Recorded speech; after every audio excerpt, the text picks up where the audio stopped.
गेल्या एवढ्या वर्षामध्ये जे काही तुम्ही गिर्यारोहणातनं शिकलाय रादर, तर याचा प्रोफेशनल आणि पर्सनल लाईफ मध्ये कसा उपयोग झाला तुम्हाला? ओके, त्याचे टप्पे आहेत थोडे ना, की सुरुवातीला जेव्हा मी म्हणजे धंद्यात शिरलो तोपर्यंत गिर्यारोहणात मला एक 5-6 वर्ष झाली होती. 88 साली प्रॉपर क्लाइम्बिंगला सुरुवात केली आणि 96 साली धंद्यात आलो. त्यामुळे 8 वर्ष तिकडे झालेली होती ऑलरेडी. थोडंफार तिकडे जास्त शिकून झालं होतं. धंदा माझ्याकडे खूप नवीन होता. भले घरात असला तरी बेसिक्स माहिती होती, पण मुळात धंदा ही कन्सेप्ट नवीन होती आणि त्याच्यामुळे सुरुवातीला धंद्यात भयंकर त्रास व्हायला सुरुवात झाली. अरे मी काय मॅनेजमेंटचा ट्रेनिंग वगैरे नाहीये, तेव्हा तसं माझ्याकडे रेडीमेड काही कन्सेप्ट किंवा शिक्षण नव्हतं. मी साधा BSc केमिस्ट्री माणूस, त्याच्यामुळे त्याचा धंद्याशी काहीच संबंध नसतो आणि मी काय कुठे मॅनेजमेंट ट्रेनिंग वगैरे न घेतल्यामुळे मला असं धंद्यात आल्यावर पाण्यात आपण पोहायला जसं पहिल्यांदा शिकतो तशी माझी नाकातोंडातच जास्ती जातं अशी अवस्था होती. नंतर असं एक क्षण असतो आयुष्यात जेव्हा साक्षात्कार होतो प्रत्येकाला. साक्षात्कार हे फार मोठा नाही आहे, प्रत्येकाला आयुष्यातले काहीतरी कळते गंमत, त्याला मी साक्षात्कार म्हणतो. मला असं कळलं की अरे मी गेले 8 वर्ष डोंगरात जे काही करतोय त्याची आणि धंद्याची प्रिन्सिपल सेम आहेत, काहीही फरक नाहीये. हे रेसिप्रोकल आहे एकमेकाला. इथलं तिथे वापरायचं, तिथलं इथे वापरायचंय. म्हणजे बघ ना, तू कुठच्याही मोहिमेचं प्लॅनिंग करतोस आणि तू आता स्वतः एक बिझनेसमॅन आहेस म्हणून मी जास्ती तुला छान सांगू शकतो की तुझा जेव्हा बिझनेसचं पुढचं वर्ष प्लॅन करतोस त्यातलं हे बाजूला ठेव की काय म्हणजे इव्हेंट बाजूला ठेव, त्याची जी लॉजिक लाईन आहे ती सेम आहे तुझी. इथे लॉजिस्टिक्स बघतोस, इथे लॉजिस्टिक्स बघतोस, इथे प्लॅनिंग करतोस त्याच्याप्रमाणे प्रिपरेशन करतोस, इथे प्लॅनिंग करतोस त्याच्याप्रमाणे प्रिपरेशन करतोस. इथे पीक चढणे ध्येय असते, इथे टर्नओव्हर इतका निर्णय ध्येय असतं. किंवा काही काय ज्याला आपण शिफ्टिंग म्हणतो किंवा म्हणजे माझ्या आयुष्यात तसंच झालं ना की मी 96 साली धंदा झाल्यावर 97 साली वडिलांनी मला पहिलं मोठं टास्क दिलं. तोपर्यंत आमचा धंदा 1200 स्क्वेअर फूट मध्ये होता, म्हणजे माझ्या राहत्या जागी तळमधल्याला आम्ही राहायचो आणि पहिल्या मजल्यावर माझी फॅक्टरी होती आणि ती जागा अर्थातच कमी पडत होती. त्यामुळे आम्ही ग्रो होऊ शकत नव्हतो. एका साच्यात येऊन अडकलो होतो की इतकाच टर्नओव्हर करू शकतो आणि इतकाच माल बनवू शकतो. जागेची मर्यादा होती. वडिलांनी मला पहिलं टास्क दिलं की बॉस अगर सर्वाइव होना है तो बढ़ना है, बढ़ना है तो यहाँ से बाहर निकलना है. मग म्हटलं मग जाऊया नाही, तू जा आणि जागा शोध. आणि दॅट वॉज ऍब्सोल्युटली फ्रायटनिंग थॉट की ही जबाबदारी मी घ्यायची. ठीक आहे, बाबा मागे उभे आहेत पण काम आपल्याला करायचं. He should like it what I select. आणि तशी मला सवय नव्हती तोपर्यंत.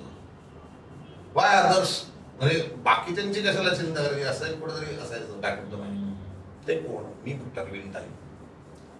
आणि ती आत्ता जिथे वसत फॅक्टरी आहे ती बरेच 6 महिन्याच्या मेहनतीनंतर मी ती जागा शोधली. 6 महिने मी अक्षरशः आठवड्यातले 5 दिवस लोकेशन हंटिंग म्हणतात आजच्या याच्यात शूटिंगच्या भाषेत, तसं मी लोकेशन हंटिंग करत होतो.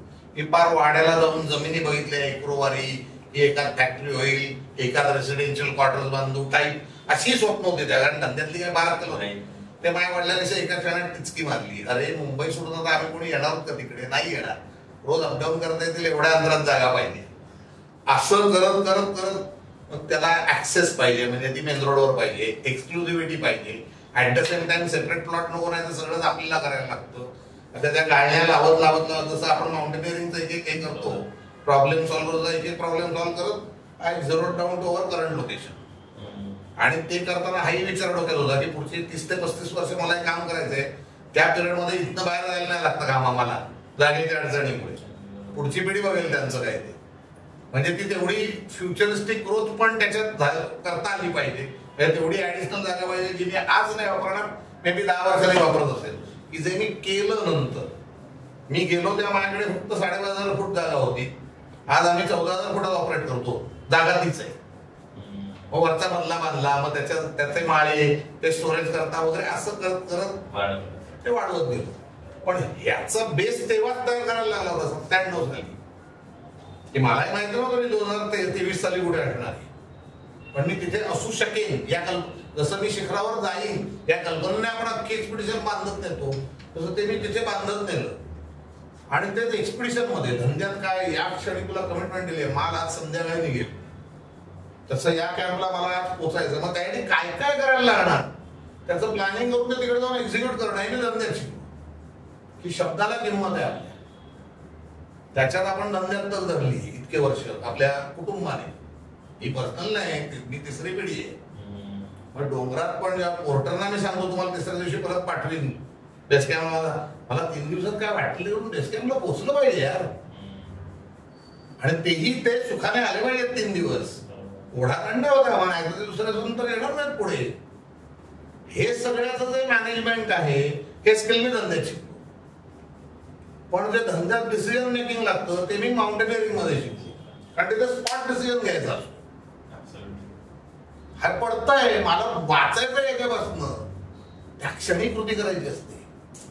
विचार करायला तिकडे वेळ नसतो, पण तुझी कृती योग्य व्हावी लागते, नाही तू मरतोस.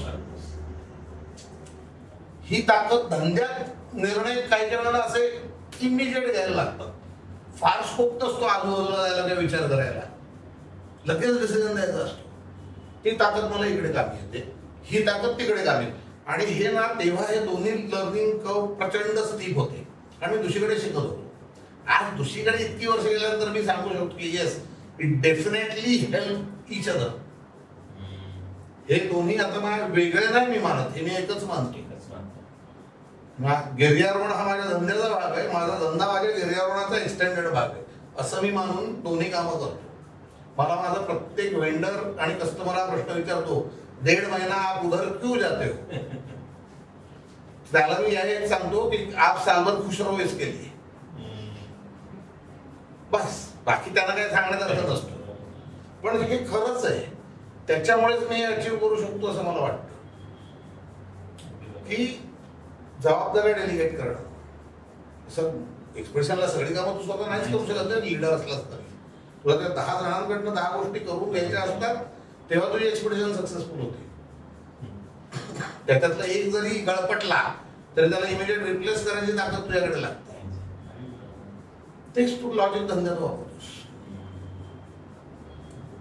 15 वर्कर आहेत, 15 जणांकडे काम आहे, एखाद्याने एक मिनिट नाही केलं तर ते कसं कव्हर करायचं, इन्स्टंट डिसिजन घेऊन त्याप्रमाणे तुला कृती करायची असते, तर तुझा आउटपुट निघणार end of the day.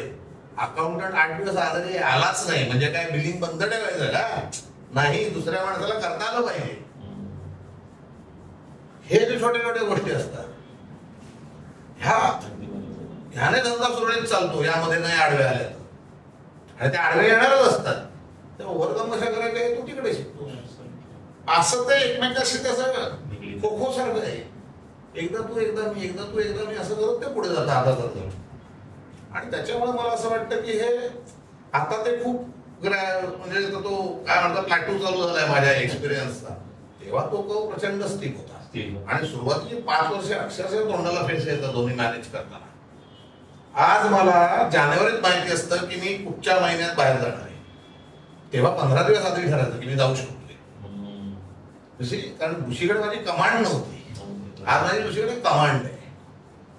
And it came with the experience for so many years doing that again and again and again. ते दिसताना खूप रिपिटेटिव्ह दिसतं, पण ते तेवढं नसतं.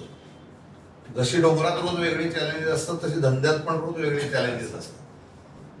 रादर मी रुटीन चॅलेंज बघतच नाही, ती मी ढकलून मोकळा होतो, तू सोडव, हे 10 वेळा केलाय आपण.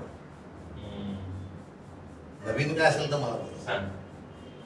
ते डोंगरात काय त्याची that is how everyone learn. That is how we all do. We should do.